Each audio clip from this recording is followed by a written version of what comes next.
মা গো তোমার একটি ছেলে মাদ্রাসাতে দিও, মা গো তোমার একটি ছেলে মাদ্রাসাতে দিও।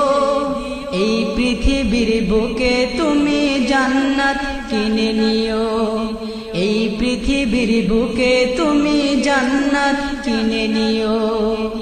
মা গো তোমার একটি ছেলে মাদ্রাসাতে দিও, মা গো তোমার একটি ছেলে মাদ্রাসাতে দিও। এই পৃথিবীর বুকে তুমি জান্নাত কিনে নিও, এই পৃথিবীর বুকে তুমি জান্নাত কিনে নিও। একটি হরফ পড়লে মাগো 10টি নেকি হয়, পিতা মাতার আমল